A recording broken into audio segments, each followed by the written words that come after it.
Hey everybody, welcome to the Power of Live. I'm Hamel Javeri, editor at USA Today Sports. Mostly I work with For the Win.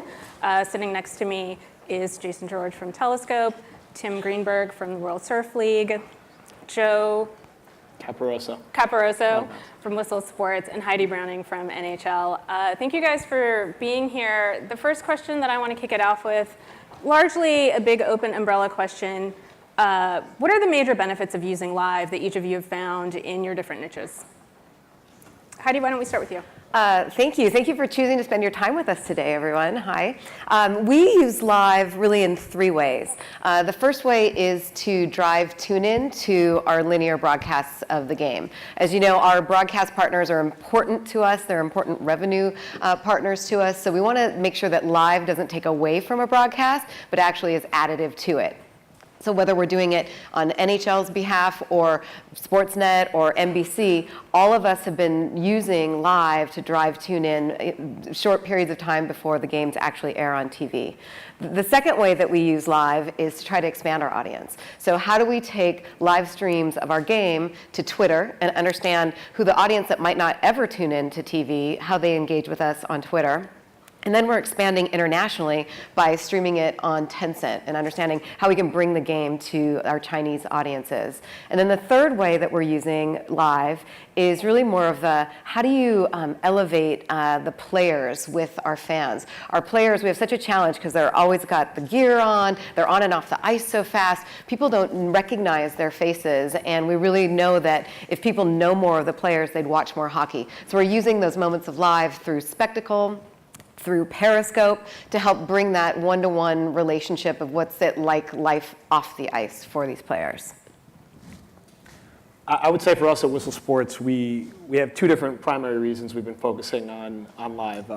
Exposure to a few different niche sports and different sports leagues that we've been working with, whether that's a premium high school basketball tournament or a new growing summer basketball tournament like TBT, or some different charity events around the city. We recently just worked with the Steve Nash Foundation for their Showdown in Chinatown, or to give exposure to some of the different digital creators that we work with, sort of give a behind-the-scenes look at what their day-to-day life is like and put them into some engaging situations where they can really directly engage with our audiences and sort of give a direct pipeline where they can respond to questions and sort of show what their day-to-day life is like. So we've had a balance of more straightforward broadcast of actual sporting events, and then more sort of first-person direct engagement plays to give exposure either to our culture or to some of our different creators and what they're doing day to day.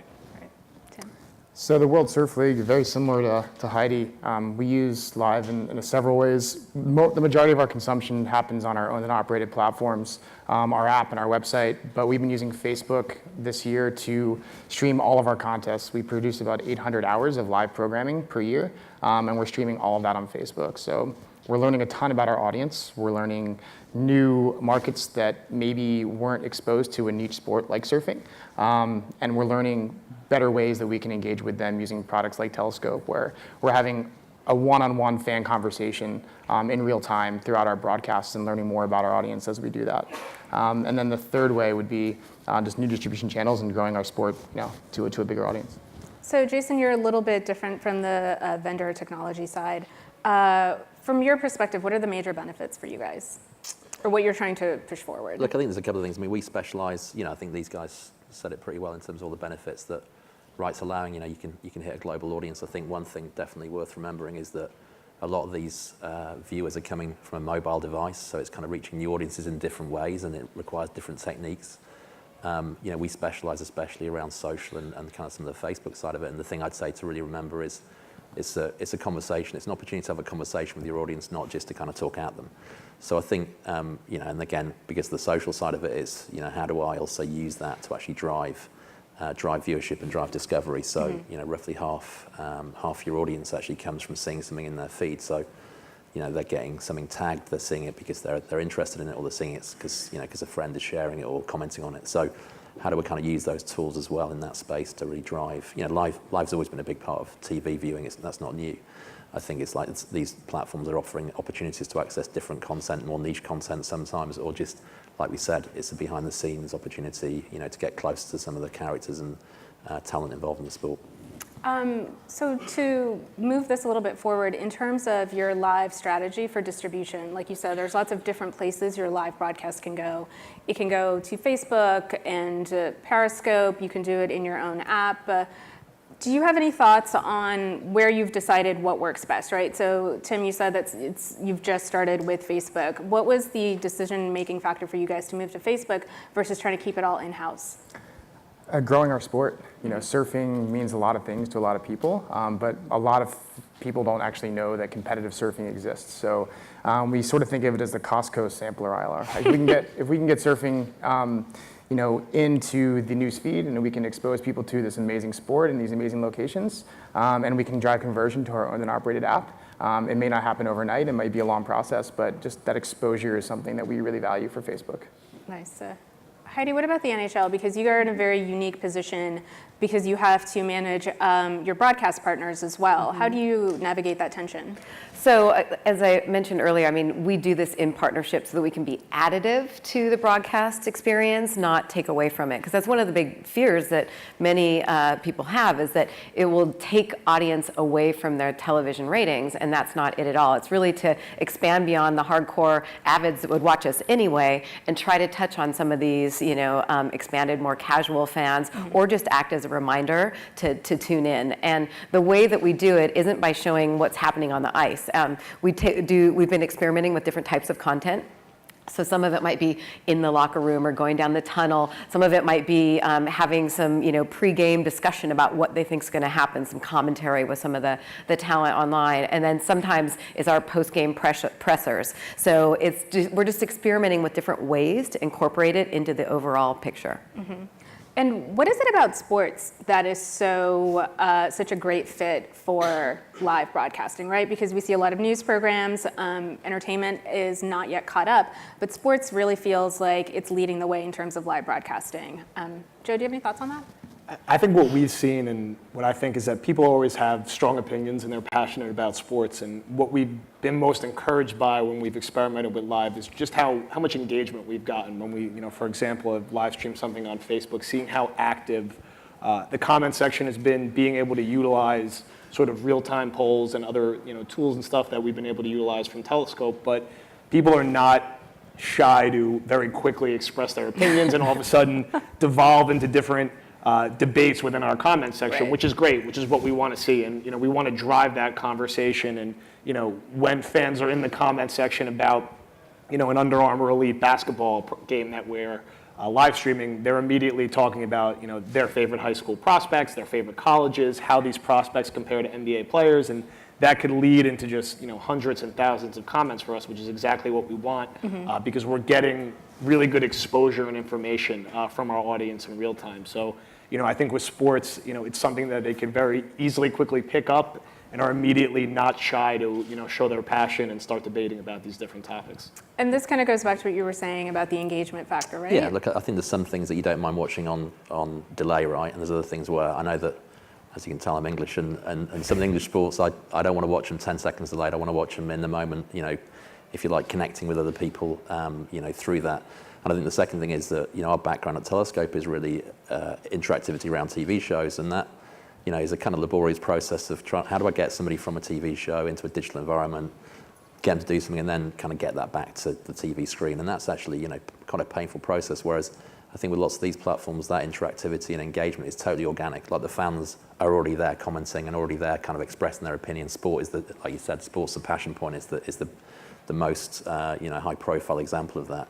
So actually harnessing that is a real kind of key thing to this. As I said, it's about talking with people, not just at them. Mm-hmm. And by doing that as well, the way a lot of the social platforms work is that will help raise the profile of that content in the algorithm and help it get discovered. So there's actually a real if you like, commercial and audience reason to do that as well. So that's what I kind of encourage people to do, is really don't just view it as a one-way kind of a one-way broadcast as traditional broadcasting has been, but how do I really harness that kind of fan passion in the right sort of way? So as a media person, everything in our industry all of a sudden is about monetization. What are your thoughts or concerns when it comes to monetizing live stream? Is it something that is a primary concern? I mean, for the NHL, it might not be. For the World Surf League, it might be different. For Whistle Sports, it might be different. Yeah, for the World Surf League, it's right now, we're in a phase where we're trying to grow the sport.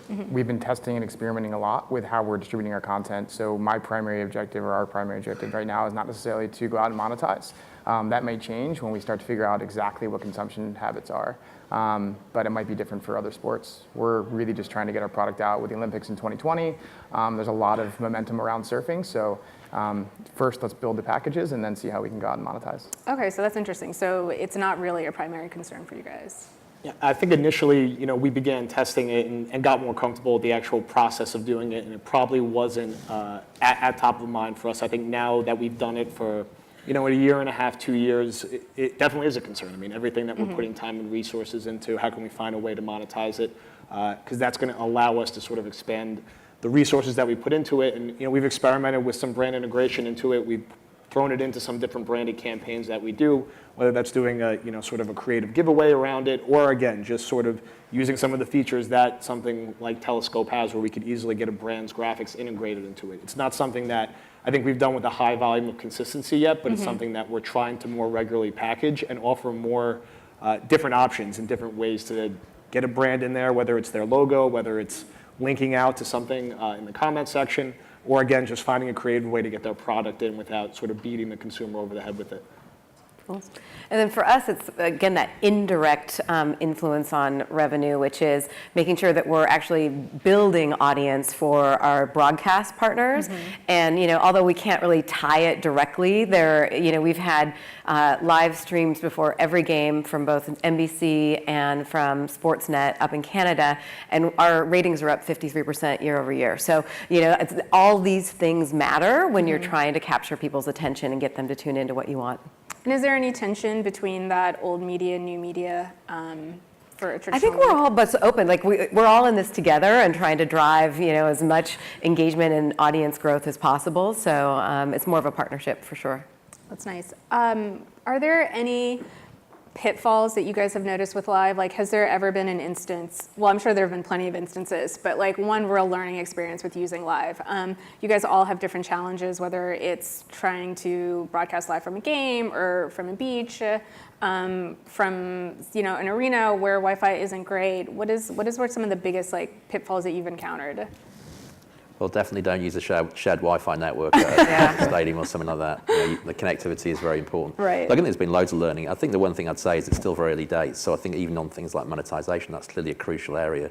And the networks like Facebook and Twitter and various places are making a lot of advances, but there isn't necessarily a marketplace for it in the same way, and there's not the understanding from sponsors of what it's doing at the moment. So it's still early, and it's an important part. I think in terms of pitfalls and learnings, we've also seen a lot of how those platforms have evolved. So TV, which gets knocked a lot of the time, still does a lot of things well, and one of the things it does well is scheduling. You make an appointment to view and you come there. So, for instance, initially Facebook Live, you literally just went live. And of course, people share and then they come in 10 minutes into the stream. So introducing things like the ability to schedule to kind of drive people to that content and to get them to make an appointment to view. I think that's, there's tons of learning and advancement that's happening around those platforms and learning around best practices. How do we kind of bring graphics into that? How do we engage the audience? How do we incorporate that audience participation, directly? So giving shouts to people from the host, obviously featuring stuff on air. A lot of those conventions are still developing. Other media like TV has had, 80 years of kind of doing that. So, it's still early. Surfing's a little unique. We don't know when we're going to be on. So every day we wake up, we look at the waves, and we say, okay, we're going to run. So for that reason, we've never been able to actually bring on a consistent broadcast partner. So a long time ago, we actually cut the cord early on for that very reason. We've been streaming direct to consumer for over 15 years, Okay. In various forms through some of our endemic partners. And the past 4 years, that's been our primary model. So, getting a broadcast off of the beach, using a satellite truck or whatever means necessary. We have an incredible broadcast team that makes this happen every single day. I'm not sure exactly how they do it, but sometimes they pull together a miracle, and find the satellite and make it happen. So we've learned a lot, and we've definitely having strong Wi-Fi for those behind the scenes is something that I can't stress enough. But yeah, we have a lot of earned knowledge over time and a really cool team. I think for us, it's just check and double check the Wi-Fi connection in advance. Make sure you test everything in advance. We had, when we did TBT the first time, I think we did 64 games over the course of 2 weekends. So that was really, 4, 12, 13-hour days with a production team on the ground at the actual arena, and then people back at our office, and making sure that you have multiple people trained who could sort of step in and be just as comfortable as the other person, sort of running everything on the back end. And if you have a group of fans within a live stream and all of a sudden the audio cuts out or the video cuts out and then you have to repost a whole separate post, it's hard to get that audience back. And you can't afford to have more than 1 or 2 of those mishaps in a short period of time, because people are going to lose interest and they're going to move on to something else. So if they're engaged within a game, they're engaged within commentary, and all of a sudden the audio fades out or the video cuts out, you have to remove the post. It's not something that you could afford to have happen multiple times. So testing as much as we can in advance. Obviously, certain things could happen you can't plan for, but the more sort of fail-safes you have set up and backup plans, the better. And I'm just going to build a little bit on what you were talking about, Jason, which is the platforms out there, it's still early days for them too. And so really understanding how to build and accumulate audience to drive to live, I think that's a really big area of focus that we're all learning from. And we need to think through that user experience. That was such a great point. Twitter, same thing, thinking through the user experience of how do you get people into the game at the right time. Even though it's the most real-time platform, there's still challenges in driving audience there. So I think there's a lot of things that we can do together with our partners to be smarter about how we build audience. So one of the interesting things is that I always, when in conjunction with live broadcast, I hear Facebook Live mentioned quite a bit. Is there anybody on stage here who is primarily focused on Twitter? Or Twitter broadcast? Twitter has recently introduced Periscope production studios so that you can kind of have that same broadcast on Twitter. Are there any thoughts on which platform is better, or why you would use one, not the other, or not simulcast? We're using Twitter. We broadcast 12 games on Twitter as an experiment this year, again, to see could we expand our audience to maybe people who would never tune in anyway. And this is the first year I think Twitter did NFL as well. So it was a learning experience for all of us. We drove several hundreds of thousands of people to watch on Twitter, which I thought was remarkable because some of the local markets don't even get that much tune in on TV. So for us, this was really exciting and encouraging. Now, flash forward, you go over to China and you're streaming on Tencent, you can get millions of people, and it's a rounding error in the population there, but it's still a way to introduce the game. And what's fascinating about both of those is that the primary platform they view it on, Twitter on, or Tencent, is on their mobile devices. And so thinking about how do we deliver our product, the game, on a mobile device is another thing to think about. And I think the stats is that 70% of video that's consumed on Twitter is consumed on mobile. So it's a huge chunk of their demographic that is actively engaging with video and live broadcasts. Yeah, I mean, I think this just, and 75% on Facebook, I think, is sort of mobile. So it's all mobile all the way. Yeah, and that definitely has different, like long shots and establishing shots don't work particularly well on mobile. So I think thinking about how you produce, and actually also audiences don't mind some of that authenticity. They don't mind kind of like a camera phone or a handheld camera, and it's not a kind of perfectly kind of constructed shot. I think they're quite kind of they actually like some of that authenticity in some ways, especially in certain scenarios. So I think it's a different way of producing the content as well. And real time. Yeah. So my favorite example is we were shooting a big wave contest down in Puerto Escondido, and our broadcast team would cut to a lock off of a palm tree, and our audience left. So I ran down to the truck and said, please keep it on the ocean, and we learned that in real time. So it's actually learning from our audience and changing our broadcast habits. And now we're experimenting with alternate streams. We're thinking about ways that we can do bigger graphics to work on mobile, because that's where the audience is.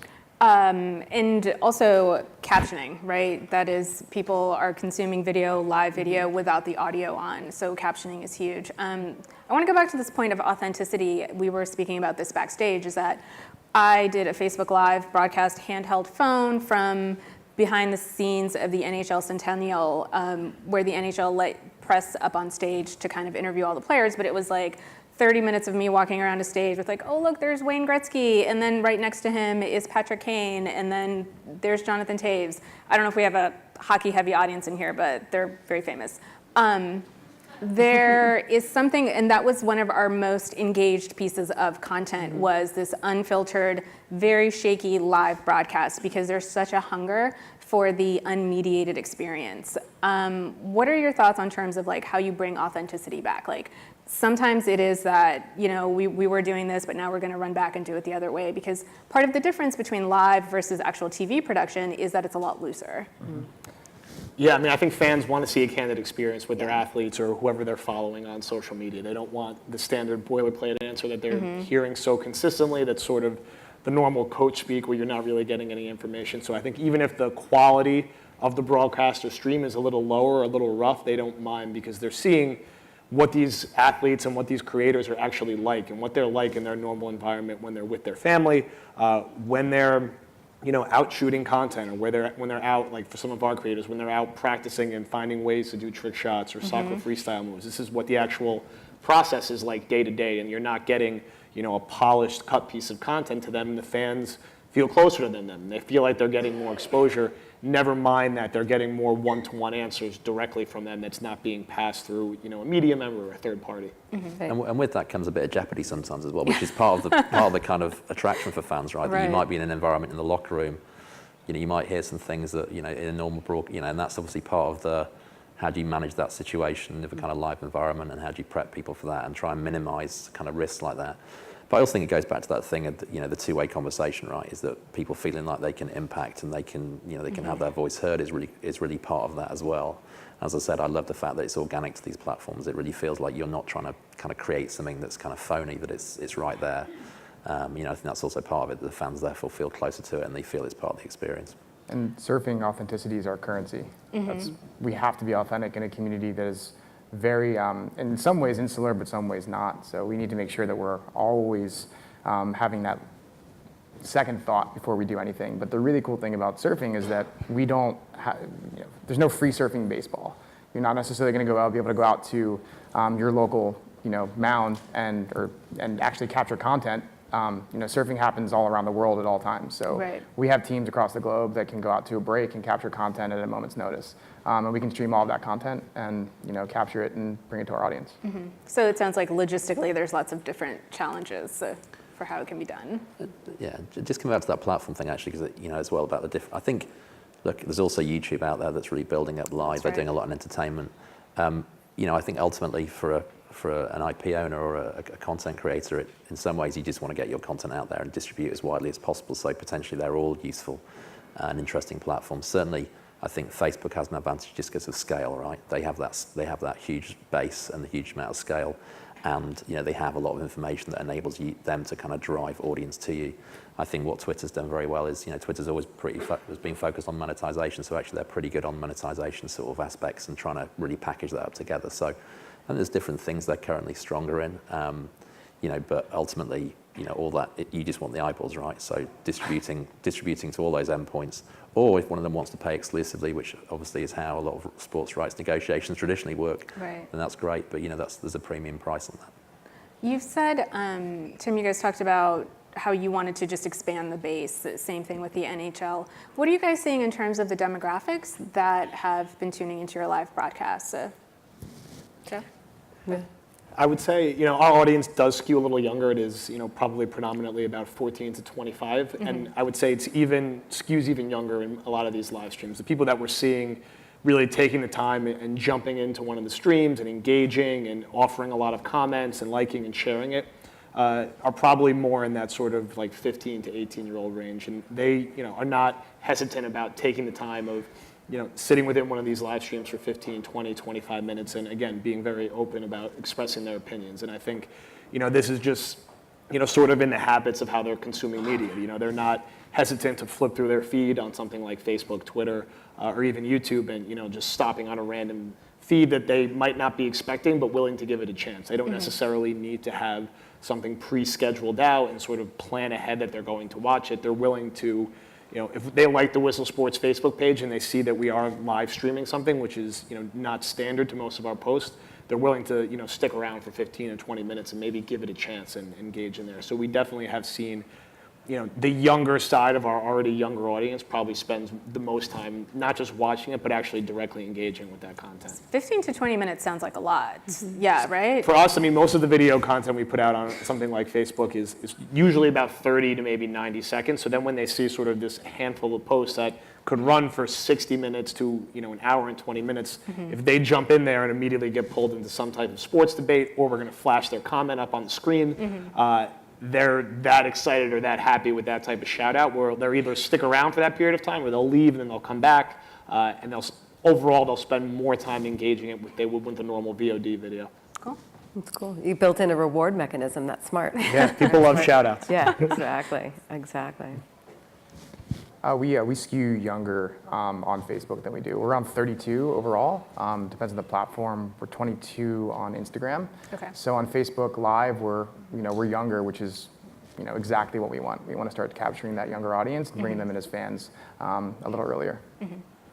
Same for us. I think it's really a reflection of who's adopting live first, right? Are the younger audiences. For us, what's more important is, are we hitting on those expanded audiences? And we've done a lot of experimenting in social media with trying to use paid media to even drive some of this engagement so that we can understand how each audience behaves with different types of content. And sometimes when you're showing content that's around the more emotional, off ice kind of moments, that's when you can attract a much broader audience. That's, in fact, in social media as a rule, that's our most highly engaged, high reach content. And it's not the best, goal of the game. It's really about those human moments. Right. And same with live, those human moments are what draw the bigger audiences. And it's very hard to script those, right? Like it's very, you sometimes kind of get lucky if you can catch them. And sometimes you just kind of have to have the cameras just going the We call it the greatest unscripted drama every night on the ice, right? Yeah. That's true. What do you think is next for live? It seems, we used to be on apps and then live streaming on the websites. Instagram Live is something that we haven't talked a lot about because, so far we can't are you guys able to hook up to Instagram Live yet? They don't have an API. But they don't have an API yet, yeah. What do you guys think is next? Instagram Live seems like the old school, right? Like it still seems like a little bit more of how we were doing Facebook before. We can make it a little bit more polished and produced. Well, they just announced that they're going to, because the other thing is that Instagram Live traditionally has also disappeared, like you either get it in the moment or it's not gone. there, but they just announced the thing that they're going to now be able to, you can access it for 24 hours afterwards. So they're starting to, to build out, build out that. And I think they see it in a different way. They still see it in that more DIY kind of mode. I mean, Facebook really developed their API because they had a lot of professional content creators saying, hey, look, we love live streaming on Facebook, but we want to be able to do professional content. We want to be able to add graphics. We want to be able to do multi-camera shoots, play in tapes and everything else, and ultimately monetize. So they responded to that in that way, whereas I think Instagram's keeping it more at that kind of creator, and it's a great creator tool. I think it's fantastic for that. Whether they then take the same sort of path, I don't know. I think more data and more analytics around it is the most important thing. I mean, especially for something like Instagram, it's hard for us to put time and resources into something we can't get that much data and analytics on, because without that, we can't find a way to monetize it or justify our resources on it long term. So I think all of the platforms could stand to give out more data and more analytics around the viewers' retention, the viewers' behavior, what type of viewers are engaging with it. So I think you'll see more of a push for that. And again, I think it will just be more ways to monetize. Eventually, how can you monetize something like Instagram Live? With Facebook now, if you're over a certain number of concurrent viewers, you could hit on an ad break like you can on certain VOD content, but will there be more options to monetize in places like that? So data and analytics and then more monetization options across more platforms. I feel like Live is going to create a whole new type of fan, right? Yeah. A new fan that we haven't contemplated before. So we've spent all of our careers trying to drive people into the building, buying the tickets, watching on TV, and with the combination of live and social and the ability to see all the stats that are happening in near real time, get an experience it through live. This is how we're going to expand to audiences who might not take the time to watch a whole game, but they still are important, right? They're still fans, and they can still be brought through the funnel from a fan to a customer to an advocate. So I think that's what's exciting about this opportunity. I think personalization. Yeah. Being able to have a customized stream in some way, shape, or form is really exciting, and interactivity. Broadcast graphics in their current form are kind of a horse-drawn buggy. You have this thing that's built in and burned into the stream, so there's no reason you couldn't go in and augment that and make it more interactive and have that experience across every platform and get more information inside the stream without having to leave. So I think there's a lot of opportunity, and I think I see that going that direction, and monetization. Yeah, that's always big. Where does this tension come in between live keeping its authenticity versus it turning into TV? Like, it seems like a lot of, like we said earlier, people are attracted to live because you get that unfiltered stream. With all these advances coming in terms of being able to personalize streams, being able to monetize it, the one thing I've noticed is that the ad break is sometimes can be kind of a killer, right? Like the middle of the ad break is sometimes if people decide like they don't want to do this. Do you think there'll be any kind of tension between live turning into television? I mean, I think it's on the people who are distributing the content Right. To be creative and find ways not just to take a bunch of people sitting around the desk that you could watch on a TV channel and just try to flip that over to being Right. something that you're watching on Facebook or YouTube. You have to push and try to find different formats and creative ways that make more sense to your audience there, and not just duplicate something that we've been seeing on TV for 5, 10, 15 years and then just replicate that exactly on a social platform. So that puts it on whether it's the league or the sports media company to find more creative ways to take advantage of this distribution. I think it's both, right? I mean, I think I think there's some of those highly produced, sports broadcasts will start happening on those platforms. I'm sure some of those, they're already, bidding for some of the rights. And obviously Twitter have been very active in that market. There's going to be more of that, right, as they start to build audiences. So that will be kind of more of a replication, albeit with some of the things that brings around, interactivity, dynamism, the potential for personalization. But I think what you have is this additive piece around, if you want to get closer to the action and your talent, then that's what you can do. I'm a Leeds United fan, so not many people know who that team are, but they're a second-tier team in the UK. It's difficult for me to get access to content of theirs here. So stuff like access through social channels and interviews of the players and the behind-the-scenes training grounds and various things like that is kind of a crucial thing for me and the other 55 Leeds United fans in the world. Well, this is what we talked about earlier, is that the NHL, World Surf League, these are underserved by traditional media outlets. So live has been a huge boom for stuff like that. What are, aside from, like Heidi, you said earlier that you guys use live to showcase a behind the scenes moment. Any other creative ways that you have used live, either when you stumble upon them by accident, they've been like, oh, this we weren't planning on this, but it turned out to be great. Yeah. Well, this kind of relates to the TV question, which is during the Stanley Cup playoffs and final, Nashville was in there, and there's this strange hockey culture that started, I guess, in Detroit, where when people throw octopus or octopi on the ice. Yeah. So Nashville had to have its own trend, and all of a sudden they started throwing catfish on the ice, like giant catfish on the ice. So we captured this moment through the live moment of being there, and believe me, they're smuggling catfish into the building, right? So this turned into a whole content creation, live content of how do you smuggle a catfish in through security, right? Like you tape it to your leg, you tape it around your belly, like all these crazy things. Well, that content then, NBC, our partner, started to create more content around it. That content found its way from live to television, where they actually started showing it during the broadcast and intermission. And so for me, that's like the virtuous cycle, which is really great. So don't be afraid of the live, bring it into your actual broadcast. I think my favorite one was we did this project last year where we created the world's first crowdsourced surfboard. So we have events across the globe, but we have these breaks in between. So how do you actually keep our fans engaged when there's no contest happening? So we reached out to a surfboard shaper and we went live and crowdsourced all of these amazing ideas for the surfboard, and we took it to Brazil. The thing's called the Mako, it was fan named, and we gave it away to a local surf youth group. And the thing was the most coveted surfboard maybe in all of history. It was unbelievable. I have a replica in our office, and every time we bring anyone in, we talk about how this thing went from digital to a physical product. And there's just a lot of really creative ways that you can start to crowdsource and use your audience to make content. We had one of our dunkers in office, and we actually brought him to a random basketball court down in the city, and basically our fans were sort of crowdsourcing what dunks that he should try to do in real time, what he should try, and then there was a random pickup game going on the other half of the court, and he just immediately inserted himself into that game and started just dunking on these random seventh graders who were playing basketball, and just seeing some of our fans' reactions and kind of encouraging them to go into the game. and then try this dunk or try this dunk, and could he do this 360? It was it was a very like casual thing that we were experimenting with, and then it turned into this 45, 55-minute live stream where we got really great engagement and really got to feature one of our top creators.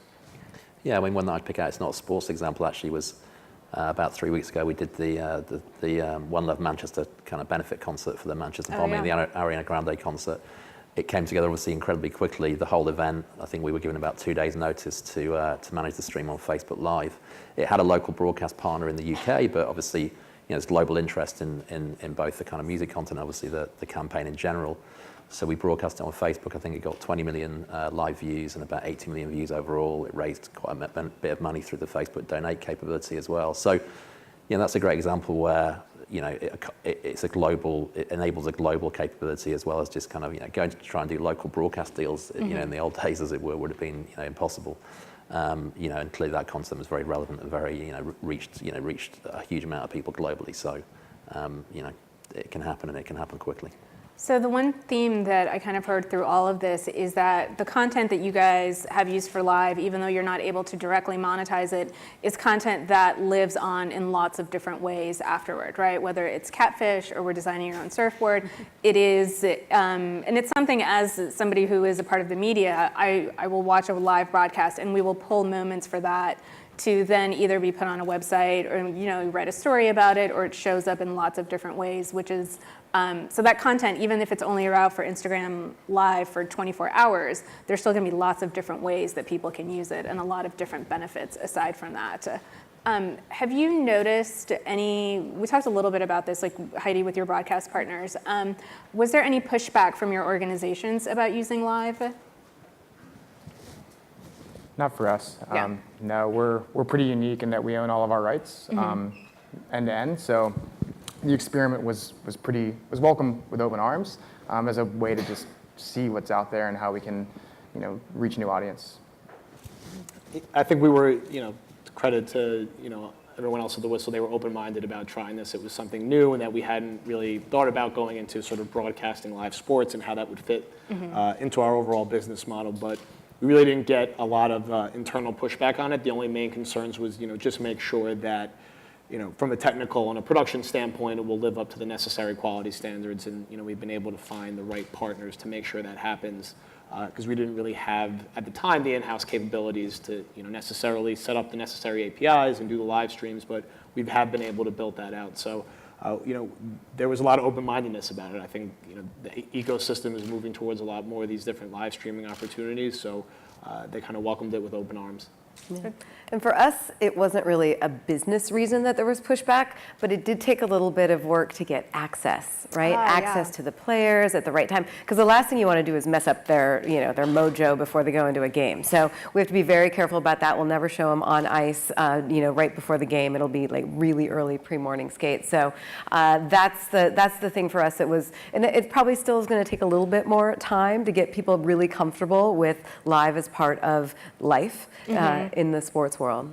Yeah, it's interesting. As a media member, there's a lot of print people who aren't usually used to being on camera, so that's something you kind of have to navigate, is like, instead of just being behind a keyboard, all of a sudden you're going to be broadcasting from behind scenes. So it's very interesting. Yeah, and I think also, look, one thing you mentioned, you've spent also a lot of time and effort, money producing that content. Actually, there's multiple uses for it afterwards, whether that's restreaming entire content or cutting it again and using it in different media. So I think, again, there'll be more around that. You're spending money on that effort. So, maximizing the value from it is important too. That's right. So we've got just about a minute. Are there any final closing thoughts for you guys in terms of what big project you might have coming up next using live? Just more. That's what our commissioner says. More. And the more you do, the more you learn, the more mistakes you find, the more successes you do. I don't think that we could at this point say something's truly successful, because we haven't done enough of it to learn. Right. But it's been really exciting, and we're testing across not just Facebook and Twitter. I didn't mention the Snapchat spectacles and the work that we're doing there, but I think there's just a lot of exciting opportunities ahead for us.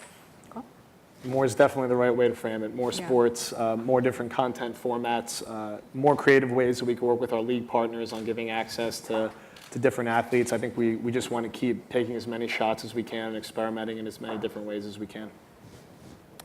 More.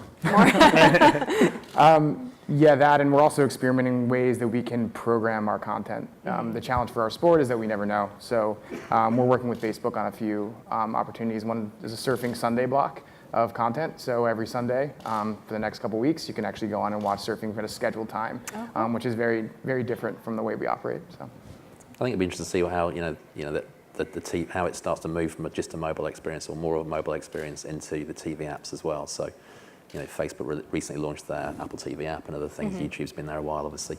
So you'll see some of that migration of premium content into those platforms as well. But yeah, I think it's still early. Experimenting and finding out what the audience wants and listening to the feedback from them is key. Great. Well, thank you guys very much. Thank you. Thank you.